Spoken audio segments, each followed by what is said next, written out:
Celebración de fe, encuentro de amor, el hombre y Dios, Dios y el hombre. ¿Dónde se da este encuentro? Presentamos Misterio de Fe.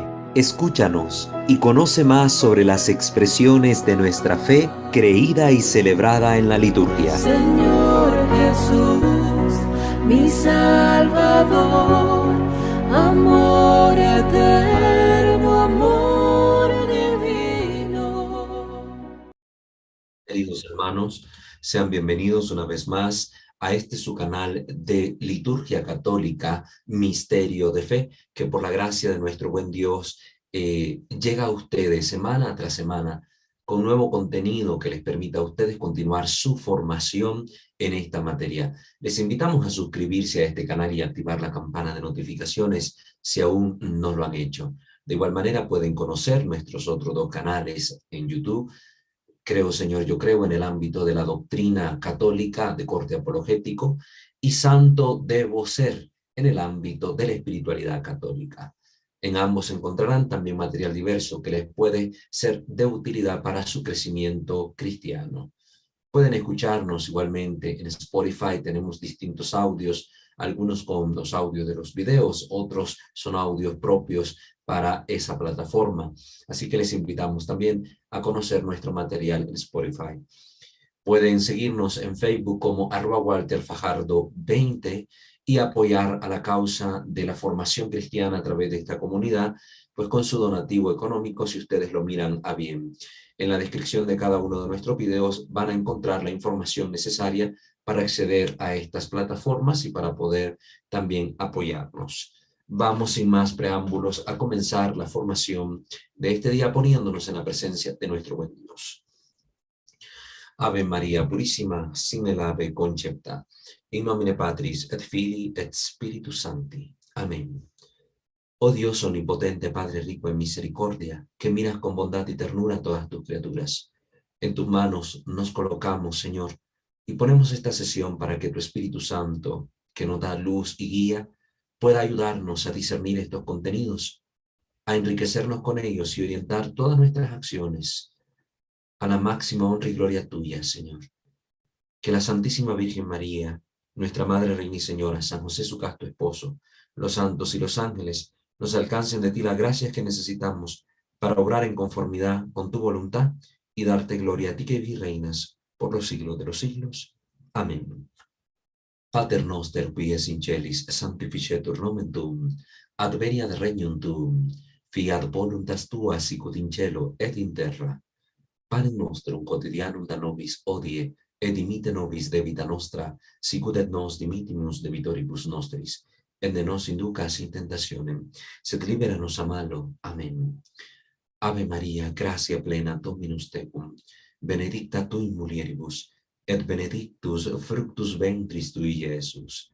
Sancta Maria, Mater Dei, ora pro nobis peccatoribus, nunc et in hora mortis nostre. Amen. Gloria Patri, et Filio, et Spiritui Sancto, sicut erat in principio et nunc et semper, et in saecula saeculorum. Amen. Ave Maria Purissima, sine lave concepta. In nomine Patris et Filii et Spiritus Sancti. Amén. Muy bien, queridos hermanos. Vamos a continuar desarrollando esta gran temática general que es sobre los elementos necesarios para una decorosa y digna celebración litúrgica. Hemos ya hecho una introducción bastante amplia que nos permitiera conocer un poco el desarrollo de estos elementos litúrgicos en cuanto a vasos sagrados y otros utensilios, así como las vestimentas que los sacerdotes ocuparon desde el principio y que fueron evolucionando hasta llegar a confeccionarse de la manera que hoy las conocemos para el servicio de Dios. Ya empezamos a ver a la luz de la introducción general del misal romano, de forma más específica, contenidos particulares. Abordamos durante distintas catequesis pasadas el tema del pan y el vino como elementos esenciales para la celebración del rito eucarístico. Sin pan y vino no puede haber Eucaristía. Ya hablamos de cómo tienen que ser estos elementos, las directrices que respecto a ellos da la Iglesia, la legislación en el Código de Derecho Canónico y en los distintos documentos magisteriales que hablan sobre el tema. Tuvimos incluso una entrevista con un monje ortodoxo que nos dio también una perspectiva desde el ámbito oriental, desde la praxis de las iglesias de Oriente en cuanto al uso del pan con levadura. Hablamos de la particularidad de las personas que padecen celiaquía y también aquellas que por padecer de alcoholismo se ven privadas en cierta manera de ingerir el vino consagrado. Todo esto pues fue materia importante que pudimos observar durante esas sesiones hasta concluir con algunas particularidades de qué sucedía si el vino se derramaba, si la hostia se fraccionaba antes, qué sucedía si la misa se interrumpía porque un sacerdote moría mientras la celebraba. Todo eso está en esos videos. Hoy entramos más de lleno a esta segunda parte dentro de esta sección, que se va a enfocar sobre los vasos sagrados y otros utensilios. Los vasos sagrados, ya lo vamos a ver específicamente, son aquellos que tienen un contacto directo con la preciosísima sangre de nuestro Señor y su santísimo cuerpo. Y el resto de utensilios sagrados, pues son aquellos que son elementos que permiten darle solemnidad o realce o que podamos contemplar más bellamente la liturgia católica. Entonces, para que eso lo tengamos presente. Hoy nos vamos a enfocar en leer los numerales de la ordenación o instrucción general del misal romano y otros documentos magisteriales para que vayamos viendo ciertas evoluciones y matices que en estas prácticas se han observado. Posteriormente, después de ver estos contenidos según los documentos magisteriales, vamos a entrar a ver cada uno de estos vasos sagrados y utensilios, ¿verdad? Vamos a hablar del copón, del cáliz, de la patena, del ostensorio, del turíbulo, de la naveta, cómo fueron desarrollándose en la historia estos elementos para que también estas sesiones puedan servirle a las personas que prestan el servicio litúrgico como monaguillos y aquellos que están encargados de formar a los monaguillos y servidores del altar. Así que esto que viene es un material riquísimo, abundante e importante para la formación litúrgica de los monaguillos y de los ministros de liturgia que sirven en esta área. Sin más preámbulo, sin más palabrería, vamos a dar lectura a la instrucción general del misal romano a partir de el numeral 325 y siguientes. Yo siempre les dejo a ustedes el enlace de los documentos consultados, o los nombres de estos documentos, para que ustedes puedan también completar su estudio, su lectura con ellos, ¿verdad? Conforme la necesidad que se presente. Este punto lo titula la instrucción general como los utensilios sagrados en general. Así como para la edificación de las iglesias, también para todos los utensilios sagrados, la iglesia admite el género artístico de cada región y acoge aquellas adaptaciones que están en armonía con la índole y las tradiciones de cada pueblo, con tal que todo responda adecuadamente al uso para el cual se destina el sagrado ajuar. Esto me parece sumamente interesante porque desde la parte de la inculturación, como ustedes ya bien lo saben, lo apreciamos de forma más cercana en tiempo con esta celebración del sínodo amazónico, donde se dio lugar a ciertos abusos en este sentido, ¿no? Que se colocaron elementos de rituales paganos en el altar de nuestro Señor, incluso en el altar de la Basílica de San Pedro. Un obispo en Estados Unidos, en la diócesis de Chicago, pues con una especie de canoa haciendo una celebración eucarística, un rito ahí anómalo.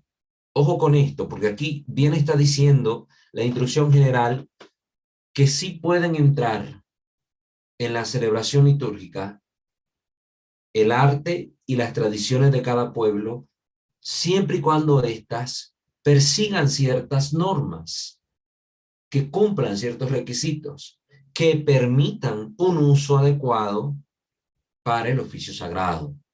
Entonces, no es porque aquí comemos nosotros en recipiente de jícaro, por ponerles un ejemplo. El jícaro es la fruta de un árbol que al secarse se endurece y esto permite que pueda usarse de recipiente para comida, para bebidas o incluso cortado con alguna forma sirve como cuchara. Entonces, esto se da en Nicaragua, de donde yo soy originario, el árbol, la fruta del jícaro. Entonces, como es algo de allá natural, como es algo propio de las tradiciones de los pueblos campesinos en Nicaragua, entonces qué bonito. Hagamos un cáliz de jícaro, hagamos un copón de jícaro para que la gente se sienta identificada y se inculturice la celebración litúrgica. Eso está muy mal, porque aunque pareciera que el fin es bonito, pero se nos olvida que la iglesia tiene normas. Se nos olvida que el culto litúrgico no es para el pueblo de Dios, es para Dios. Es el culto de la tría que se tributa a Dios. Y la Eucaristía es el ejercicio ministerial del sacerdocio universal de nuestro Señor Jesucristo. Entonces hay que recordar esto, que la misa es para Dios. No es para contentar a la gente, no es para agradar a la gente, no es para ganarme al pueblo. Cuando yo tengo ese fin de por medio, estoy cosificando la misa, convirtiéndola en un medio para un fin que no es el apropiado. Estoy convirtiéndola en un medio para ganarme a la gente, la estoy instrumentalizando, pero estoy ciertamente desviado en mi acción, en mi proceder. También en este campo, búsquese cuidadosamente la noble simplicidad que se une excelentemente con el verdadero arte. Noble simplicidad. No te habla de falsa humildad, como algunos han entendido, como el ejemplo que le daba del jícaro. Entonces, como es algo muy humilde, algo muy sencillo, muy simple, eso es apropiado para la liturgia. No. Noble simplicidad. Une estas dos palabras, la instrucción general del misal romano, para indicarnos que no es cualquier objeto, es algo noble y digno que debe utilizarse para la Sagrada Liturgia.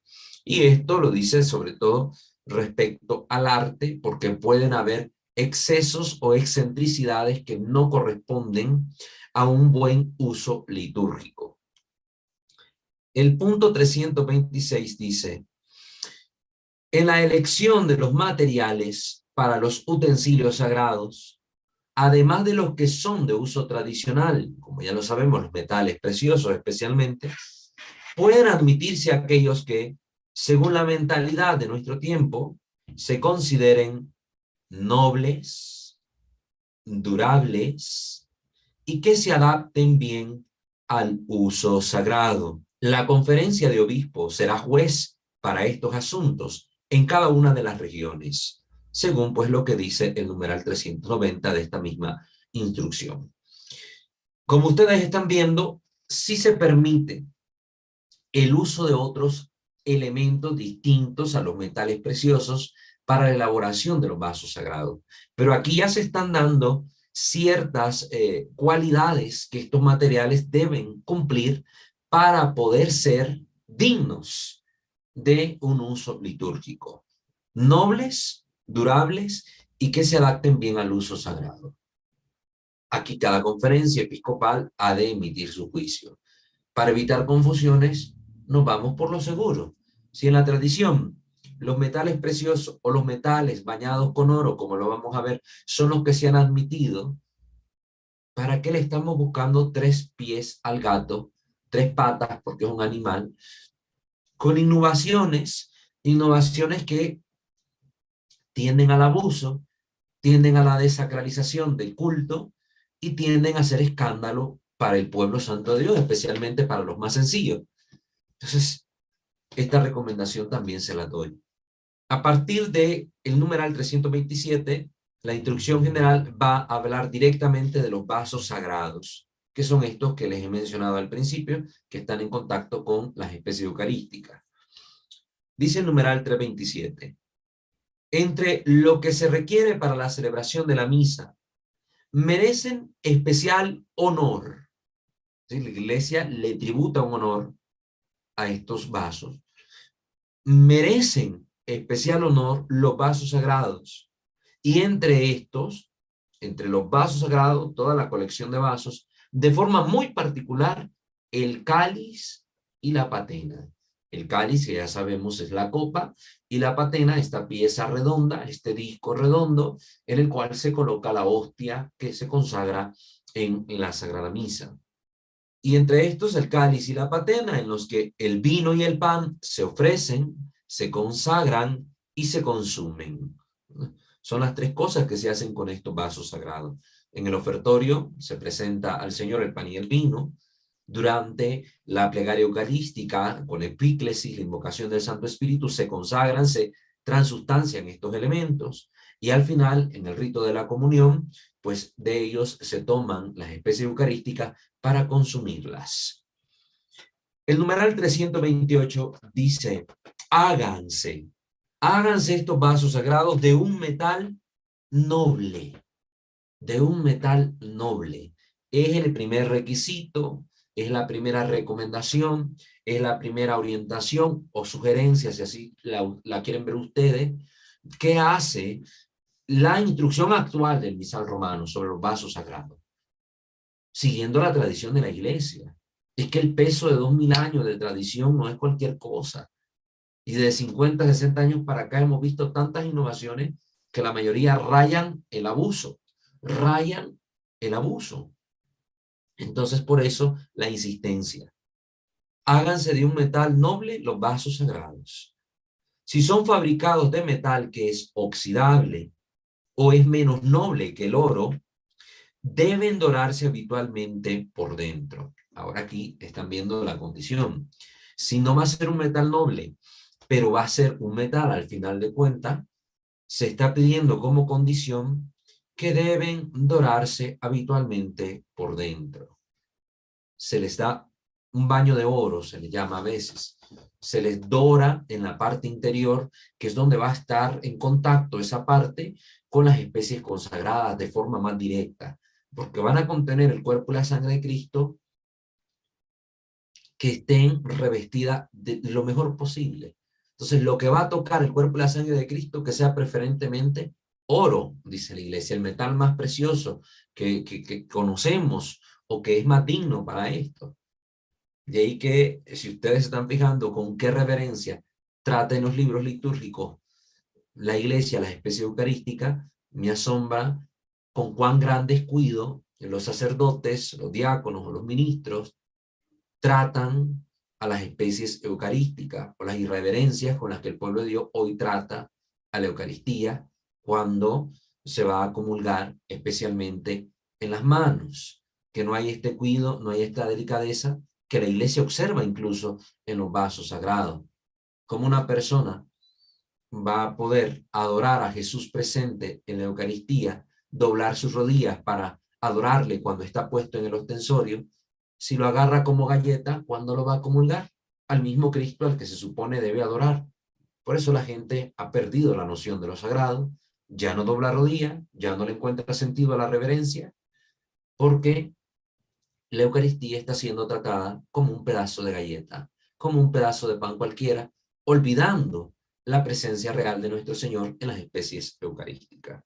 Solo hago el comentario para que analicemos a la luz de lo que vamos leyendo estas situaciones también. Numeral 329. A partir del juicio favorable de la Conferencia de Obispos, una vez aprobada las actas por la sede apostólica, se están fijando, siempre hay aquí de por medio una intervención de Roma, Los vasos sagrados pueden hacerse por completo también de otros materiales sólidos. ¿Sí? Tiene que pasar un proceso. Si yo quiero realizar un vaso sagrado con un material distinto a lo que ya la norma, por regla general, me está sugiriendo. Y ese proceso llega a través de los obispos hasta la Santa Sede, donde se evalúa la situación y da su aprobación. Estas cosas ahora no se observan. Un sacerdote va a una tienda, incluso una tienda de artículos varios, y si mira un recipiente bonito para el copón, no importa el material que sea, pero a él le gusta, ya lo pone en la misa, sin pedirle permiso al obispo, sin acatar las normas litúrgicas. Ahí hay un abuso. Ahí hay un abuso. Entonces, pueden hacerse por completo también de otros materiales sólidos y, según la común estimación de cada región, nobles de materiales sólidos y nobles. Vuelve a insistir en esto.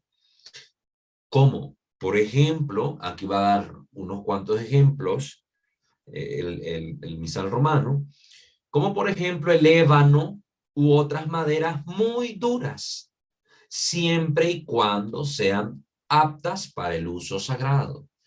Y recuérdese lo que ya se dijo respecto a los vasos sagrados hechos de metales menos preciosos.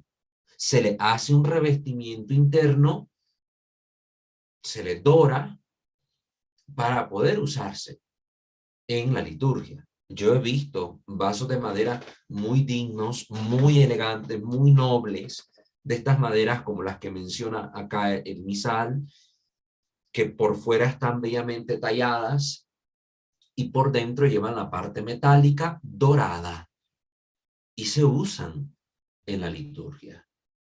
No como otros vasos sagrados de madera cualquiera, que son un tazón que pareciera una especie de platón donde me voy a tomar mi sopita, mi ramen o lo que sea, y que se ocupa para la celebración litúrgica.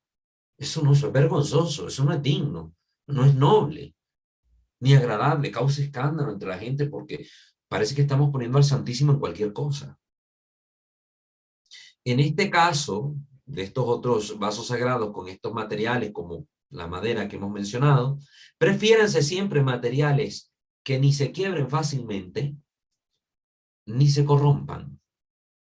Esos coponcitos de madera que andan por ahí con esa falsa humildad y falsa pobreza, que me parece más un acto de hipocresía que de un acto pastoral, con una mala mirada, como decimos, se caen y se quiebran. Son quebradizos, son delicados, son de un material cuestionable y que no se adapta a estas normas que el nuevo misal está dando. Estoy hablando de las normas vigentes y actuales. Aquí yo no estoy leyendo documentos preconcilio Vaticano II. Estoy leyendo documentos postconcilio, documentos actual, la última edición típica del misal romano, para que se entienda lo que se dice y que se vea qué es lo que la iglesia pide, no lo que está diciendo el hermano Walter o lo que está diciendo cualquier otro sacerdote por ahí. No, lo que dice la iglesia. Y lo triste es que cuando uno menciona lo que la iglesia enseña, el atacado es uno por enseñar lo que la iglesia dice. Pero si alguno manifiesta su opinión muy subjetiva y personal, es aplaudido, alabado y tomado como lo mejor. Y no nos sujetamos a la iglesia en cuestiones donde sí debemos obediencia. No obedecemos lo que debemos, pero lo que no debemos sí forzamos incluso a la gente a obedecer. Qué lástima. Y esto que se está diciendo de que no deben ser de materiales que se quiebren fácilmente ni se corrompan, vale para todos los vasos destinados a recibir las hostias, como son, aquí se van a mencionar la colección de vasos sagrados, patena, una patena, el disco donde se coloca la oblata, el copón o ciborio, el portaviático, llamado también teca, donde se lleva la comunión a los fieles. En otros lugares le llaman relicario, pero relicario es el que contiene reliquias, y el cuerpo del Señor no es una reliquia, es el Señor. El ostensorio, también llamado custodia, donde se expone el Santísimo Sacramento para la adoración pública de fieles, y otros semejantes. El cáliz también, lógicamente. Pero aquí se va a decir algo más sobre el cáliz, en el numeral 330. En cuanto a los cálices y demás vasos que se destinan para recibir la sangre del Señor, tengan la copa hecha de tal material que no absorba los líquidos.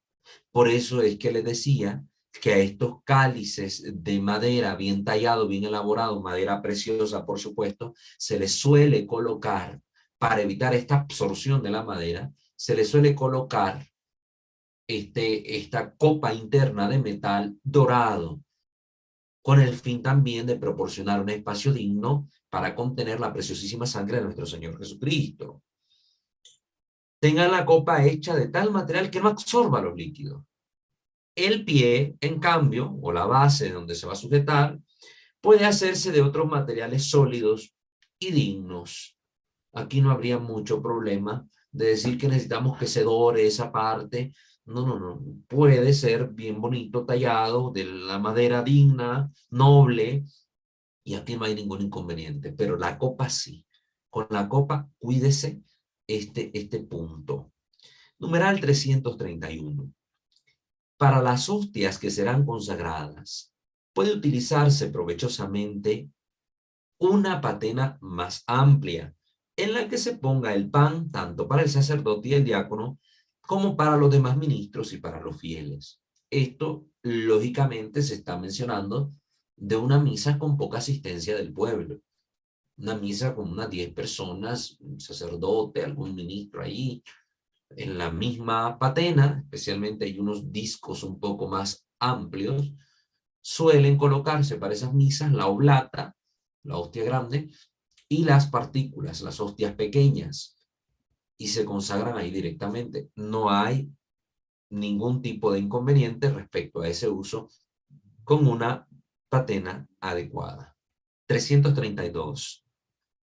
En lo tocante a la forma de los vasos sagrados, corresponde al artista fabricarlos del modo que responda más a propósito a las costumbres de cada región, con tal que, aquí viene siempre la salvedad, esto con tal que siempre hay que ponerle mente, porque hay gente que lee la primera parte, pero no hace énfasis en observar lo que continúa, con tal de que cada vaso sea adecuado para el uso litúrgico al que se destina y se distinga claramente de aquellos destinados para el uso cotidiano.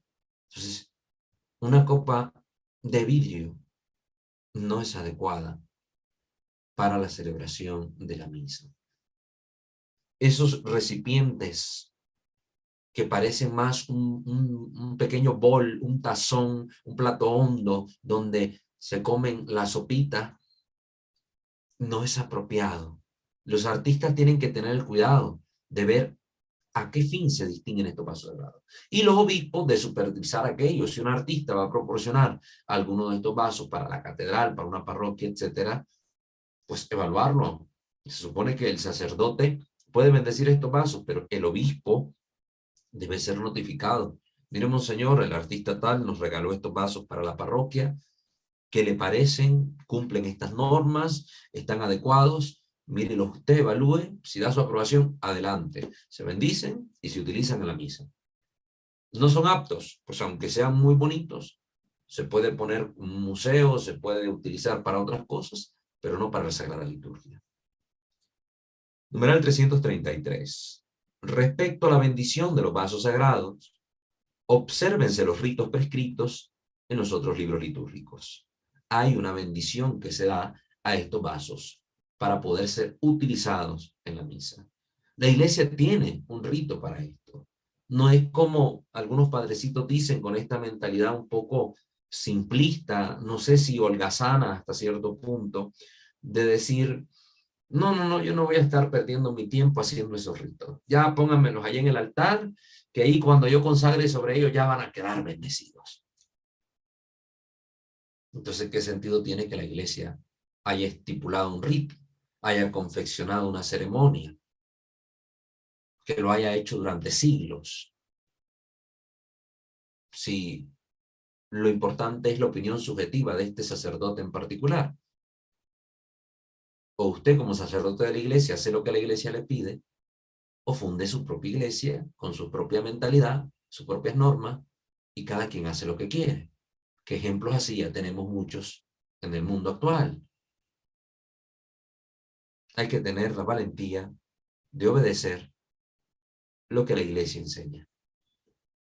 Por último, numeral 334, que compete a esto de los vasos sagrados, consérvese la costumbre de construir en la sacristía el sacrarium, en el que se vierta el agua de la purificación de los vasos y de la ropa de lino.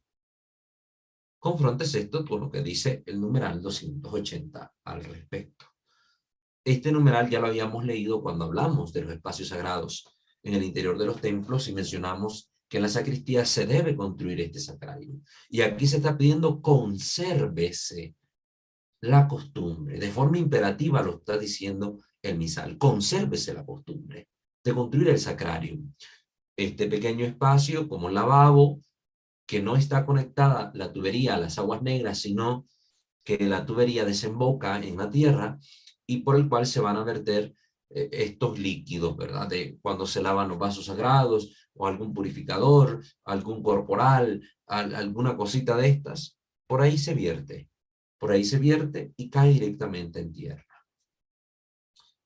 Con esto finalizaríamos la parte que corresponde a la instrucción general del misal romano. Como ustedes han visto, son generalidades, pero que atinan muy bien a iluminar la situación respecto a cómo deben ser los vasos sagrados.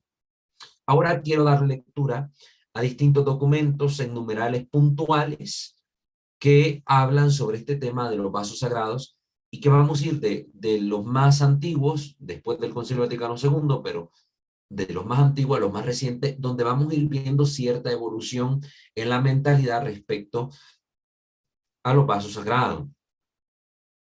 Empiezo con una instrucción de la Sagrada Congregación para el Culto Divino, como se le llamaba antiguamente a la congregación que hoy se le conoce como del culto divino y la disciplina de los sacramentos. Y es la instrucción Liturgice Instauraciones sobre la exacta aplicación de la Constitución litúrgica. Está fechada el 5 de septiembre de 1970. Como ustedes saben, el primer documento aprobado fue precisamente este, el de la reforma de la Sagrada Liturgia, documento llamado Sacrosanctum Concilium, que ya hemos mencionado en diversas ocasiones, allá como para el 1962 o 63, no recuerdo la fecha exacta de la aprobación del documento. El concilio se cierra en el 65, solo 5 años después ya se emite un documento que permita saber cómo aplicar exactamente la Constitución, la Sacrosanctum Concilium. Dentro de los puntos que toca esta instrucción, vamos a mencionar aquellos que competen a los vasos sagrados, y está en el numeral 8. Numeral 8.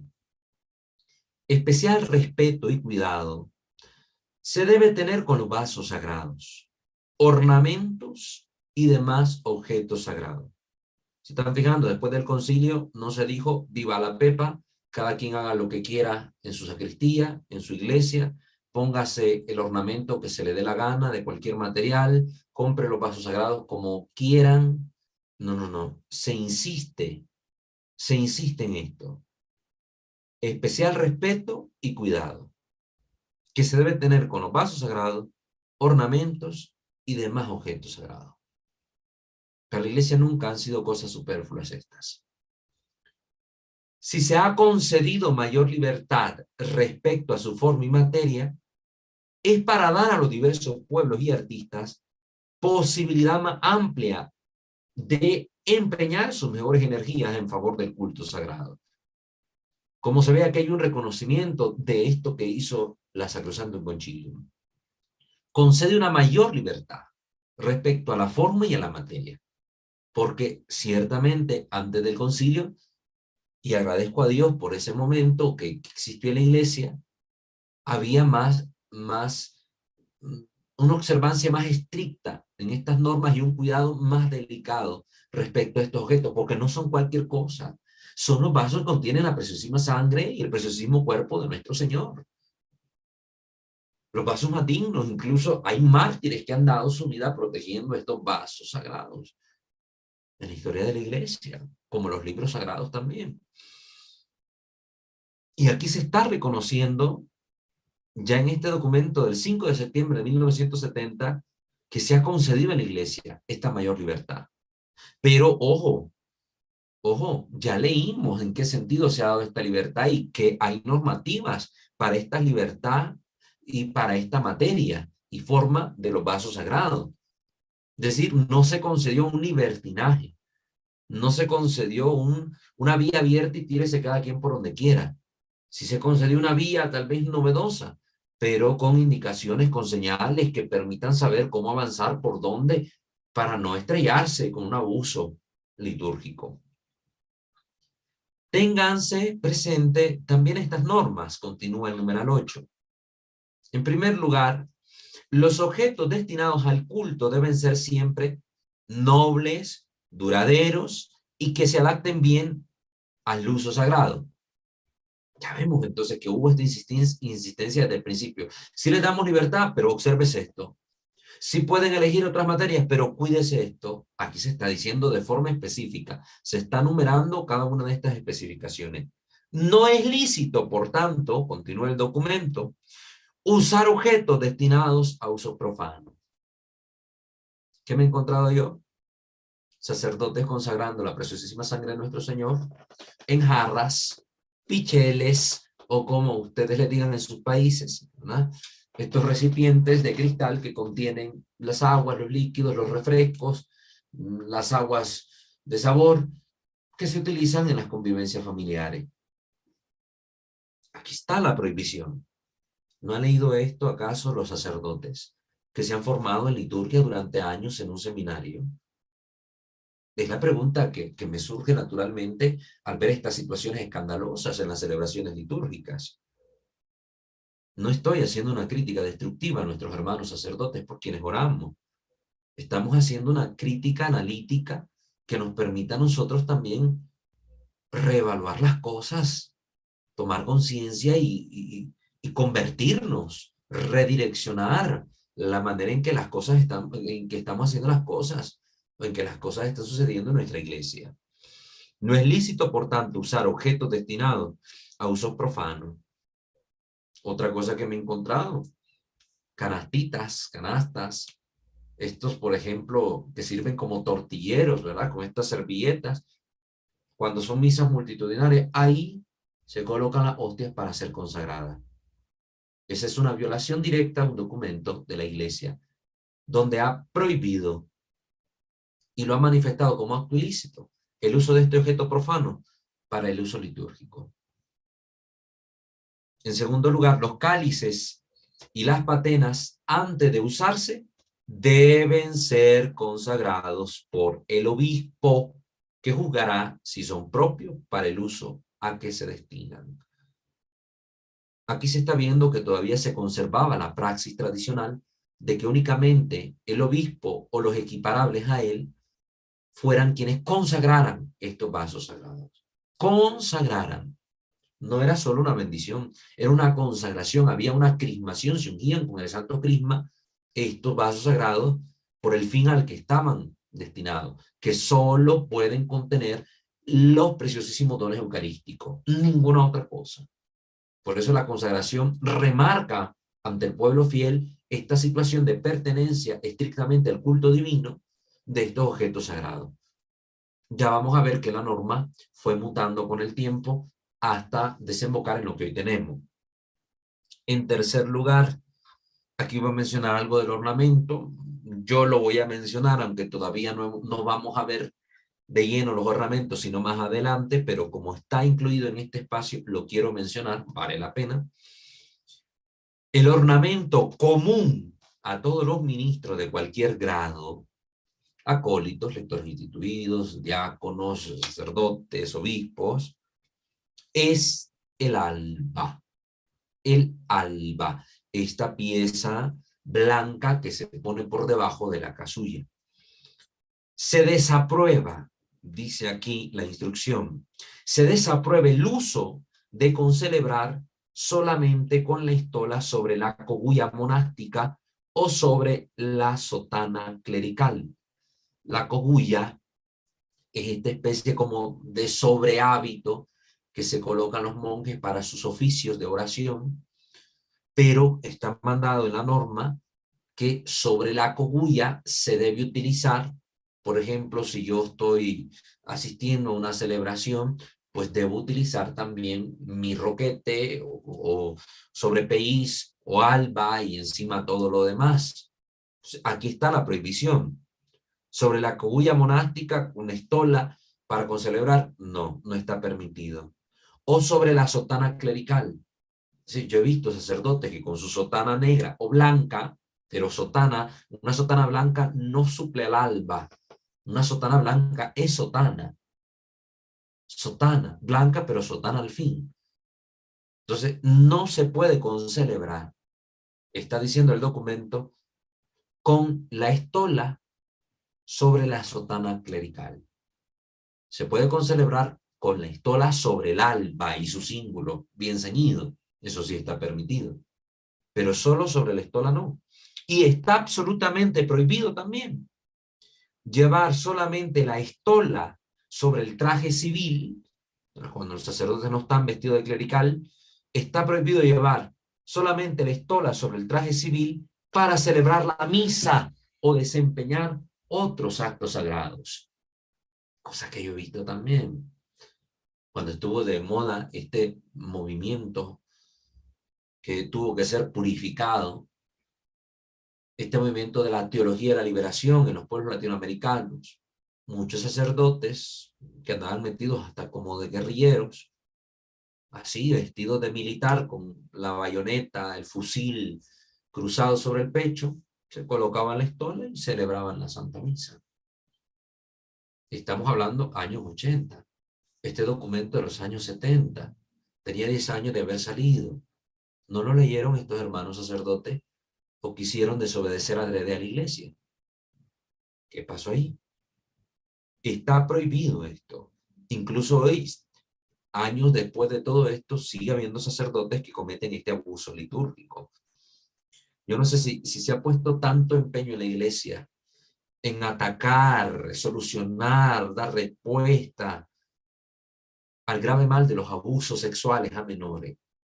¿Por qué no se pone el mismo empeño en atacar, frenar y reparar los abusos cometidos contra la Sagrada Liturgia? ¿Pues que acaso no tiene valor para nosotros la Eucaristía? Pero bueno, entonces no se puede llevar solo la estola sobre el traje civil para desempeñar otros actos sagrados como imponer las manos durante las ordenaciones o administrar los demás sacramentos o impartir bendiciones.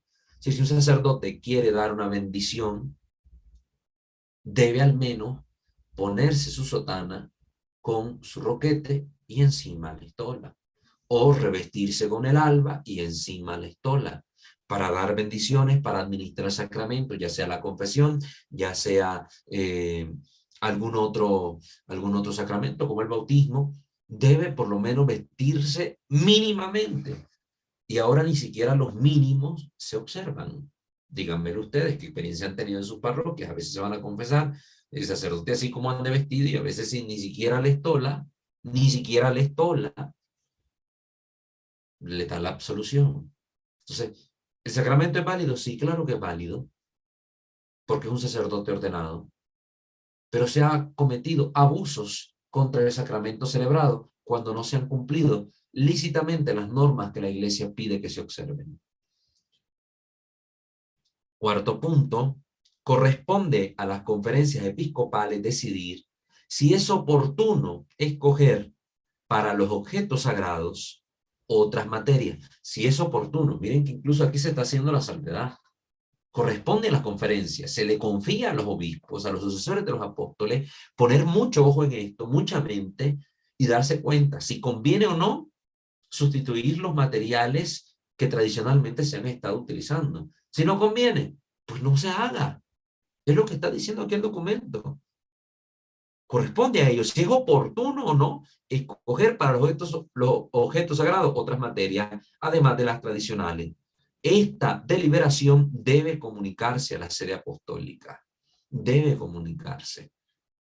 A las conferencias siempre se les está mostrando que están supeditadas a Roma. Por lo que se refiere a la forma de los ornamentos sagrados, las conferencias episcopales pueden determinar y proponer a la sede apostólica las adaptaciones que correspondan a las necesidades y costumbres de cada una de las regiones.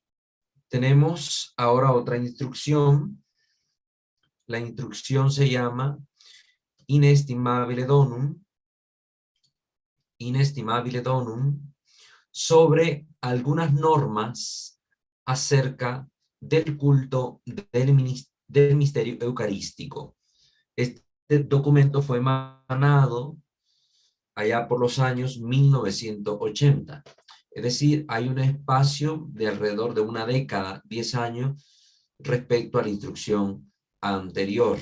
Y esta instrucción que vemos con estas normas muy detalladas, la instrucción pasada, fue incluso, este es como un dato curioso y después van a entender por qué, fue firmada por el arzobispo secretario Aníbal Bugnini.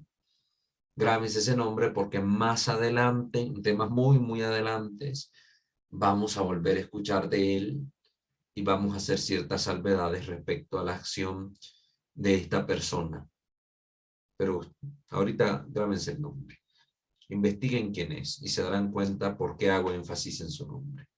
Muy bien, hablemos de la instrucción Inestimabile Donum sobre algunas normas acerca del culto del misterio eucarístico del 3 de abril de 1980. Vamos a fijar nuestra mirada en el punto 16 únicamente. Particular respeto y cuidado se deben a los vasos sagrados. 10 años después se vuelve a insistir en lo mismo. Sea el cáliz y a la patena, ¿verdad?, para la celebración de la Eucaristía, o sea los copones para la comunión de los fieles. Debe haber un respeto y un cuidado con estos vasos sagrados de forma especialísima. La forma de los vasos debe ser adecuada al uso litúrgico, al que están destinados. La materia debe ser noble, duradera y en todo caso adecuada al uso sagrado. Ya estamos viendo de dónde, de qué documentos tomó la instrucción general del misal romano estas ideas. Aquí les traigo las fuentes para que ustedes vayan viendo de dónde sale todo. En este sector el juicio compete a la conferencia episcopal de cada región. No pueden usarse simples cestos u otros recipientes destinados al uso común fuera de las celebraciones sagradas o de baja calidad o que carecen de todo estilo artístico. Aquí hay una prohibición directa que no habíamos escuchado en el anterior documento. Por eso es que estoy mencionando este punto 16. No se pueden usar simples cestos para las hostias. Y yo lo he visto. Es un abuso litúrgico. Ni otro tipo de recipiente. Yo me encontré en Nicaragua de estos recipientes que les menciono de madera, que eran para adornos o para tazones decorativos o para consumir sopas caseras que se vendían en los mercados, eran los que terminaban siendo utilizados como copones, que ni tapas tenían, en las celebraciones de las misas en las parroquias. En varias, porque en varias parroquias lo vi. Nadie me lo contó, con mis ojos observé todo aquel detalle. Y aquí está la prohibición. Numeral 16 de la Inestimabile Donum. Los cálices y las patenas, antes de ser utilizados, deben ser bendecidos por el obispo o por un presbítero. ¿Se están fijando? Ya aquí hubo un cambio. Ya no se habla de consagrados por el obispo. Ahora ya se rebaja la acción litúrgica que se hace, ya no se habla de consagrarlos, se habla ahora solo de bendecirlos. Deben ser bendecidos. Y ya no solo por el obispo, ahora se junta, ¿verdad?, esta otra directriz, que también un presbítero puede bendecirlos. Y es lo que vamos a tener en el bendicional actual, incluso contemplado en el ceremonial de los obispos actual, que un sacerdote puede también realizar esta bendición sobre los objetos sagrados. Muy bien. Pasemos a un tercer documento, que es de la Congregación para el Culto Divino y la Disciplina de los Sacramentos, según instrucción que ya hemos mencionado en este canal, y es la Redemptionis Sacramentum. Redemptionis Sacramentum. Sobre algunas cosas que se deben observar o evitar acerca de la Santísima Eucaristía, que es del 25 de marzo del 2004. Ya estamos viendo que este documento fue emanado 24 años después del documento anteriormente citado. En el capítulo 5, sobre los otros aspectos que se refieren a la Eucaristía, va a hablarnos en el punto 3 sobre los vasos sagrados, a partir del numeral 117. Los vasos sagrados que están destinados a recibir el cuerpo y la sangre del Señor se deben fabricar estrictamente, fíjese la palabra que se ocupa, estrictamente, conforme a las normas de la tradición y de los libros litúrgicos. Me encantó esto de esta instrucción, que hace esta salvedad, torna la vista hacia atrás y habla de la tradición. Y que para confeccionarlos se haga uso, se recurra a lo que la tradición enseña y a lo que los libros litúrgicos establecen. Se confeccionan estrictamente según esas normas. Esto lo recoge ahora la Instrucción General del Misal Romano, entre los numerales 327 y 333, numerales que ya hemos leído. Las conferencias de obispos tienen la facultad de decidir con la aprobación de la sede apostólica, se vuelve a insistir en esto, si es oportuno que los vasos sagrados también sean elaborados con otros materiales sólidos. Sin embargo, se requiere estrictamente que este material, según la común estimación de cada región, sea verdaderamente noble. Esa insistencia en la noblez del material. De manera que, escuchen lo que dice acá, que con su uso se tribute honor al Señor. Primera cosa que se está diciendo es que es para Dios. Por eso no se va a elegir cualquier material, no se puede poner cualquier vaso sagrado en la mesa del Señor, porque la liturgia tiene este fin, tributar honor al Señor. Entonces el vaso debe ser digno y que tribute honor al Señor. Y se evite, continúa aquí la idea, se evite absolutamente el peligro de debilitar a los ojos de los fieles, nos está diciendo a los ojos de los curas, que ya están formados, que saben muy bien distinguir las cosas, a los ojos del pueblo sencillo, los fieles, la doctrina de la presencia real de Cristo en las especies eucarísticas. Que aquellos vasos que se deben usar no sea escándalo para los fieles, ni debilite su fe ni la sacralidad de lo que se hace. Pero si yo pongo una canasta de las tortillas para meter ahí las hostias y consagrarlas y decirle a la gente, este es el cuerpo de Cristo que debes adorar, pues a la gente eso le choca. ¿Cómo que es el cuerpo de Cristo? ¿Y por qué lo están poniendo en el tortillero? En la servilleta donde envuelvo las tortillas para que conserven el calor. ¿Dónde está la congruencia? Hay un choque en la percepción de la gente, en el sentido de la sacralidad, en el respeto. Y aquí está eso, que se evite absolutamente el peligro de debilitar la doctrina de la presencia real. Por eso mucha gente ha dejado de creer en la presencia de Cristo. En la Eucaristía, van a misa, sí, creen, sí, pero no creen en la presencia real de Cristo. No creen que están adorando al Señor o consumiendo al Señor. Sí, el cuerpo de Cristo, amén, amén, pero con su gesto, su postura, su irreverencia, ya manifiestan que la fe en la presencia real de Cristo se ha debilitado en el pueblo santo. Por lo tanto, se reprueba, continúa el numeral 117 de la Redención y Sacramentum, se reprueba cualquier uso por el que son utilizados para la celebración de la misa vasos comunes o de escaso valor, en lo que se refiere a la calidad o carente de todo valor artístico, que ni siquiera tienen el más mínimo detalle, o simples cestos. Aquí se recogió otra vez esta idea de los cestos, u otros vasos de cristal, arcilla, creta y otros materiales que se corrompan fácilmente. Incluso aquí se da un listado de materiales que no son aptos para la fabricación de estos vasos sagrados y por tanto para el uso litúrgico. de arcilla, de cristal, copas de cristal no, copones de cristal no, y yo los he visto en varias parroquias también, de esos recipientes donde se guardan dulces, que se ponen en los consultorios o en los lobbies de algunos negocios, de esos mismos recipientes donde guardan los dulces, de esos mismos ocupan a veces los sacerdotes para consagrar en ellos el cuerpo de Cristo. Qué vergüenza, qué terrible, qué doloroso, qué falta de amor en los detalles, como decía el Papa Juan Pablo II en el documento Eclesia de Eucaristía. Esto vale también de los metales y otros materiales que se corrompen fácilmente. Y se hace mención del inestimable donum que nos mandan a confrontar con el numeral 16 que hemos leído. El numeral 118, el numeral 118 dice: los vasos sagrados, antes de ser utilizados, son bendecidos por el sacerdote con el rito que se prescribe en los libros litúrgicos. Y aquí está la orientación.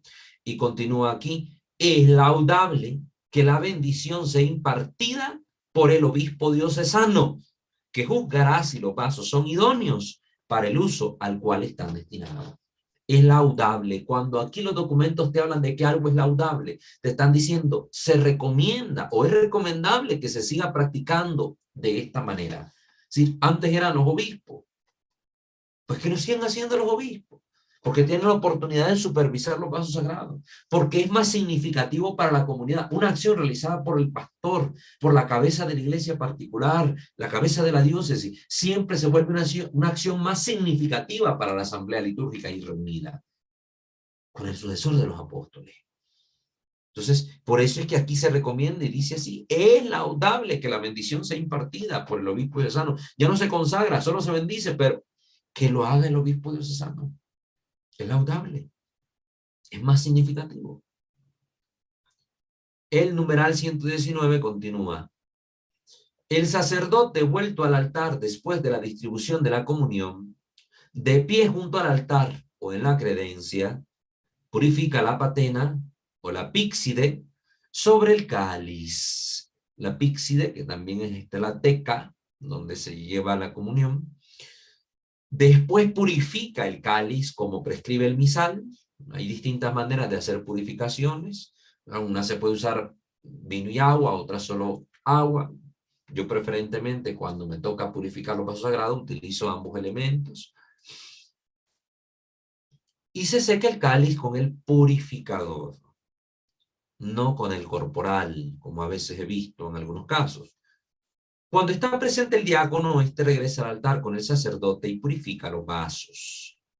También se permite dejar los vasos para purificar, sobre todo si son muchos, sobre el corporal y oportunamente cubiertos en el altar o en la credencia. Es decir, los vasos sagrados, pues ahí se pueden dejar en el altar, si son muchos, simplemente se le colocan las tapas a los copones, las palias a los cálices, y ahí se dejan en el altar y se continúa con la misa desde la sede. Si no, pues también se pueden colocar estos vasos sagrados en las credencias. Yo no lo recomiendo mucho porque por lo general las credencias son pequeñas. Además se tiene que poner otros corporales para colocar los vasos sagrados porque aunque ya se comulgó, siguen conteniendo partículas de la hostia, siguen conteniendo gotas de vino, que son la sangre de Cristo. Entonces se tiene que tratar con la misma dignidad. No es que ya comulgaron y aquí le estaba haciendo toda reverencia, toda inclinación y ya lo puse en la credencia. Todo el mundo pasa delante del cuerpo y la sangre del Señor como si no hubiera nada allí. Cuidado. De forma que estos vasos colocados ahí sean purificados por el sacerdote o el diácono inmediatamente después de la misa, una vez despedido el pueblo. Del mismo modo, el acólito debidamente instituido, como en mi caso, ayuda al sacerdote o al diácono en la purificación y arreglo de los vasos sagrados, ya sea en el altar, ya sea en la credencia.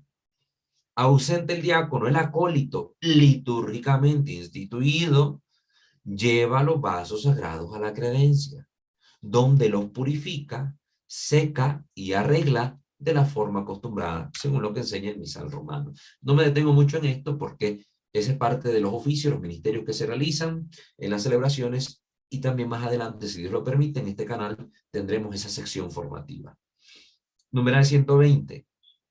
Cuiden los pastores que los paños de la Sagrada Mesa, es decir, corporal, purificador, especialmente los que reciben las sagradas especies, se conserven siempre limpios y se laven con frecuencia conforme a la costumbre tradicional.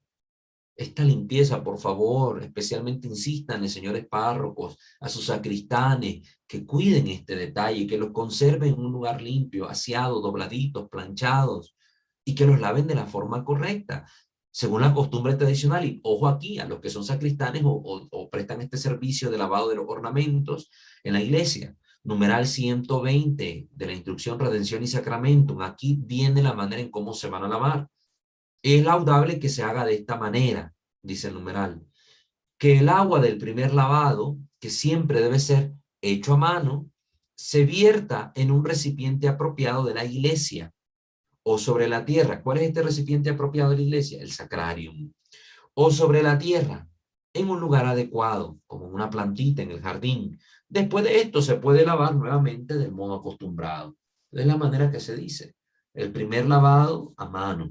Hay que echar estos purificadores corporales en agua un momento para que se desintegre cualquier partícula, para que se desintegre cualquier gotita de vino que contiene la sangre del Señor.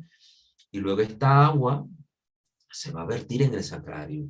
Y ya yo lavo a mano, lavo muy bien a mano y de la forma acostumbrada ya puedo utilizar yo después los jabones y todo. Y luego pues ya los plancho. Pero es la forma que se procede, según lo que indica la norma, numeral 120, Redención y Sacramento. Con esto vamos a terminar hasta acá este recorrido que hemos hecho. Empezamos con la instrucción general del misal romano para que miremos qué dice en la actualidad la iglesia.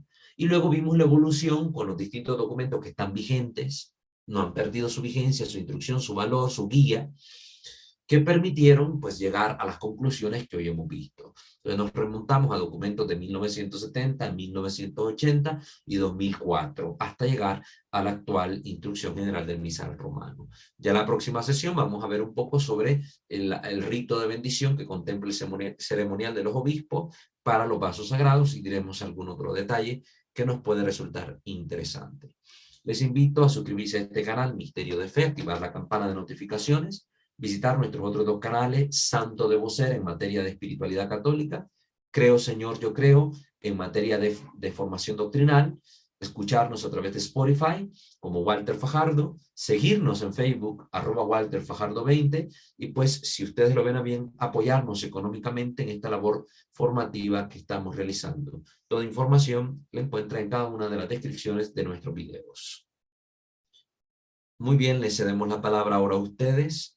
¿Verdad? Voy a pedirle a nuestra hermana Naibi que si hay algún comentario en YouTube le dé lectura. ¿Verdad? Tenemos algunos hermanos conectados también en Zoom. Si quieren participar en vivo, pues encienden su micrófono, pero primero vamos a leer los comentarios que haya en YouTube. De María de los Ángeles Flores, buenas noches, Padre Walter, muchas gracias por la sección de hoy, aprendí mucho hoy, Dios lo bendiga. Y Soledad Amén, hermana. Pérez, hola, buenas noches a todos. Gracias por sus saludos, hermanas, que Dios la bendiga y la guarde, y pues estamos para servirle, ¿verdad? Para que usted pueda también formarse y aprovechar estos conocimientos al máximo y compartirlos, ¿verdad? Compartirlos. Entonces, ore por nosotros, que siempre lo necesitamos. Gracias. Siguiente, hermana, disculpa la interrupción, que quiero ir saludando uno por uno a los hermanos para no olvidar los nombres, porque si no, a mí se me olvidan las cosas. Y Soledad Pérez Lucio, hola, buenas noches a todos, mil gracias, hermano Walter, por las enseñanzas de hoy, Dios lo bendiga. Muchísimas gracias, hermana Soledad. Qué bueno que también sea de su agrado esta formación. Y usted que trabaja en el ámbito de la liturgia, en su parroquia, pues aprovéchelas y compártalas y con el resto de los hermanos del grupo, pues que las puedan escuchar.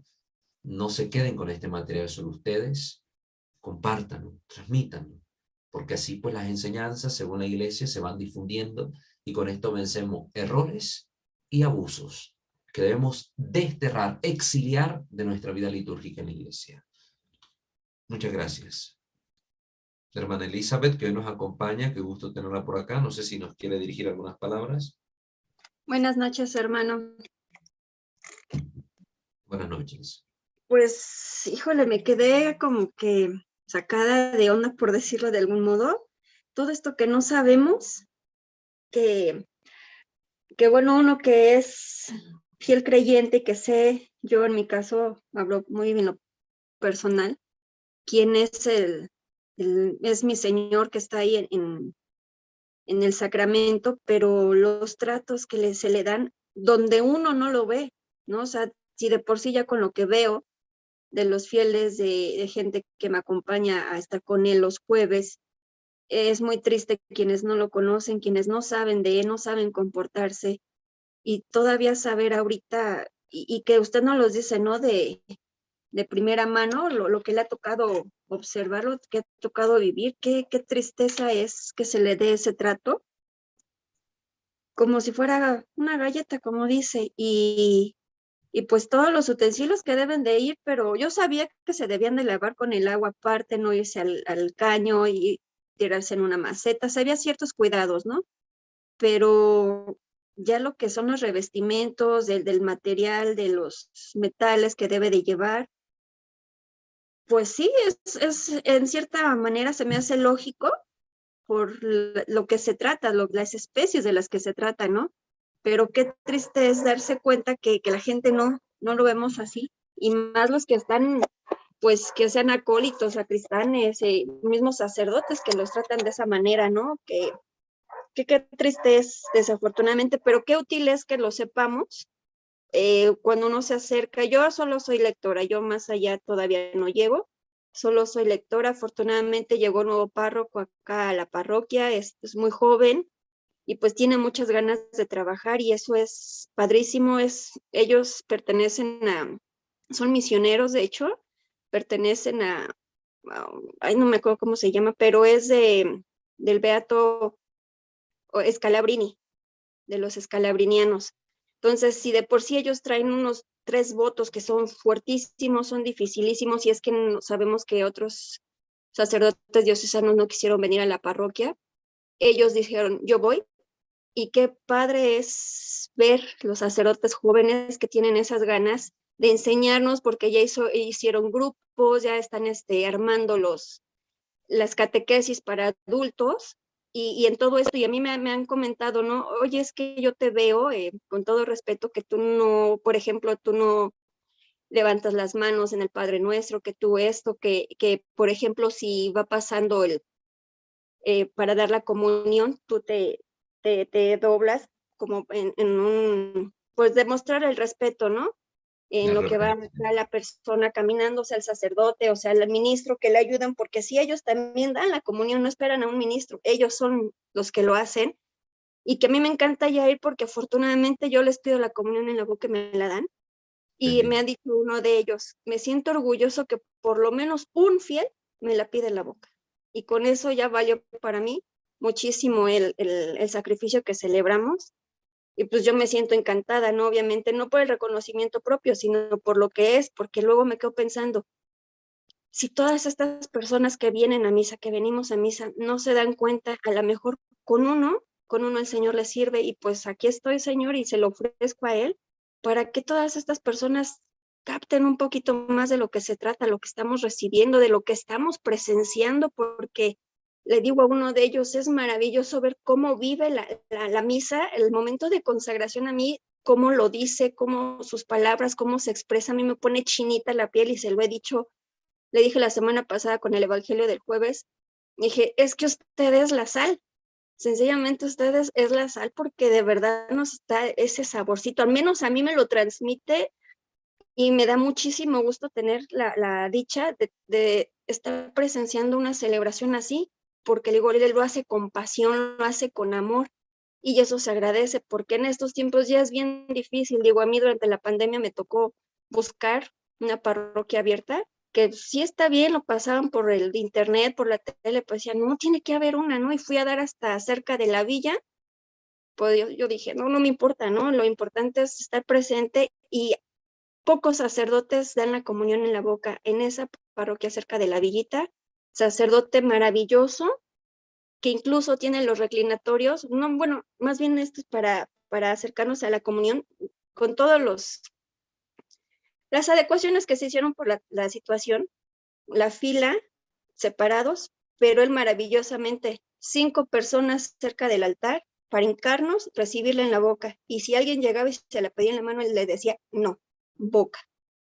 No, hombre, eso a mí me llenó el alma, el corazón, me hizo sentir tan alegre, y luego tenía como 2 meses que no había visto a mi Señor, así en presencia, cuando él estaba consagrando, híjole, se me salieron las lágrimas, y es bien bonito ver que sean pocos sacerdotes, pero que todavía los haya, y que uno como fiel se acerque y les diga, ¿no? Que nos hacen sentir, que nos transmiten ese amor que le dan al Señor, y acercarnos y decirlo sin pena, con todo respeto, ¿no? También los fallos, los defectos, digo, no somos grandes en conocedores de la liturgia, desafortunadamente, pero lo poquito que hemos visto con usted en estas sesiones, sí nos sirven bastante para comentarle al párroco, no, oiga, es que esto no lo veo bien, o esto como que yo le pediría que fuera de otra manera, o yo lo vi en tal lugar, incluso le he recomendado a los sacerdotes, vean, yo tengo un curso así y asado, y ya les comento, y véanlo,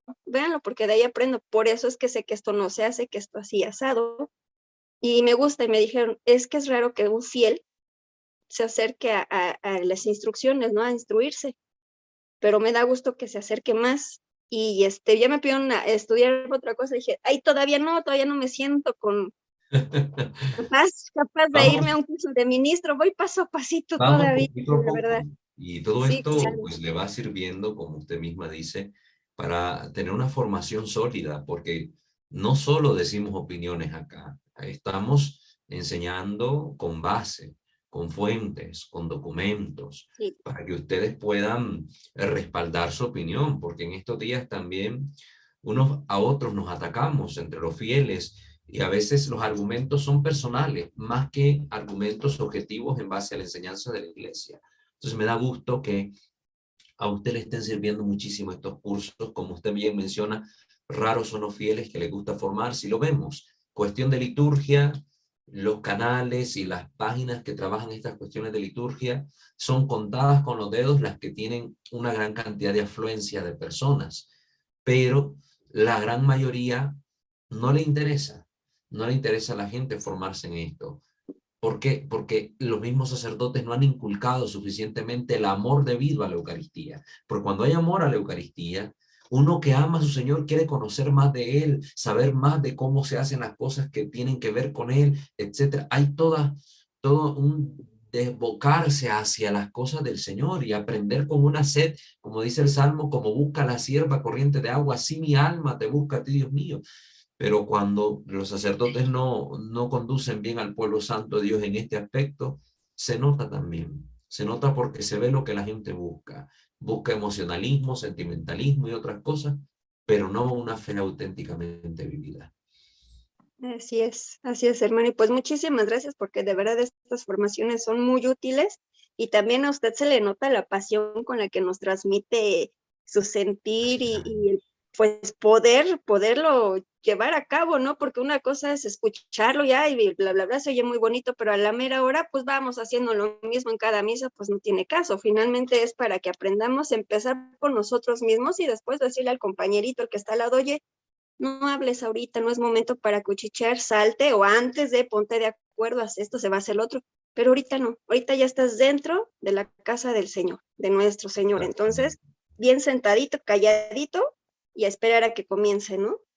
Muchas gracias, hermana, por su participación. De verdad que sí, muy oportuna y también muy enriquecedora. Dios la bendiga, Muchas y gracias. agradezco a Dios pues que usted se está formando y que se están viendo los frutos. El testimonio arrastra, y esto es para gloria de Dios, como se lo encomendamos aquí siempre al Señor, para su gloria y honra y alabanza.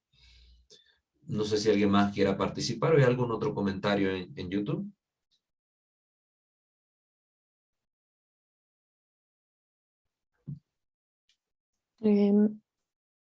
No, no hay más comentarios en YouTube. Ok, perfecto. No sé si alguien más de los que está en Zoom quiere participar. Ok, entonces, con esto concluiríamos la sesión formativa de este día, pidiéndole a Dios pues, que todo sea, como decíamos, para su honra y gloria y para provecho de ustedes los fieles y de todos nosotros que también necesitamos continuar formando. No es una lucha, es nadar contra corriente, es una lucha sumamente difícil, pero no imposible. Y si no la emprendemos, pues ¿quién lo va a hacer? Tenemos que emprenderla nosotros y echarle ganas para poder realmente lograr algo en nuestra iglesia, con la ayuda de Dios y para su gloria. Finalicemos pues poniéndonos en la presencia de nuestro buen Dios. Ave María Purísima, sin el ave concepta. In nomine Patris et Filii et Spiritui Sancto. Amén. Señor Dios omnipotente, Padre rico en misericordia, te bendecimos, te alabamos, te glorificamos, te damos gracias, porque has sido bueno con nosotros y nos has permitido podernos formar en este día, poder seguir creciendo en nuestro conocimiento de la Sagrada Liturgia. Ayúdanos a ser congruentes, ayúdanos a poder celebrar con amor, dignidad y reverencia los sagrados misterios de nuestra fe y salvación. En tus manos colocamos todo cuanto hacemos para que con todo te glorifiquemos y que todo devenga en bien nuestro y alabanza tuya. Te lo pedimos a ti que reinas por los siglos de los siglos. Amén. Sub tuum presidium confugimus Santa Dei Genetrix, nostra deprecationes ne despicias in necessitatibus, sed a periculis cumpi libera nos semper. O Virgo gloriosa et benedicta. Amén. Sante Micael Arcangele, defendenos in prelio, contra nequis insidias diaboli esto presidium.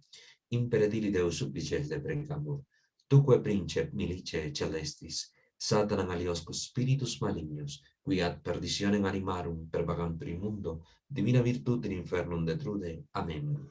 Angele Dei, qui custos es mei, mettivi commissum, pietate superna, illumina, custodi, reie et guberna. Amén. Ave María Purísima, sin el ave concepta, in nomine Patris et Filii et Spiritus Sancti. Amén. Que el Señor me lo bendiga a todos y me lo guarde. Será hasta la próxima sesión.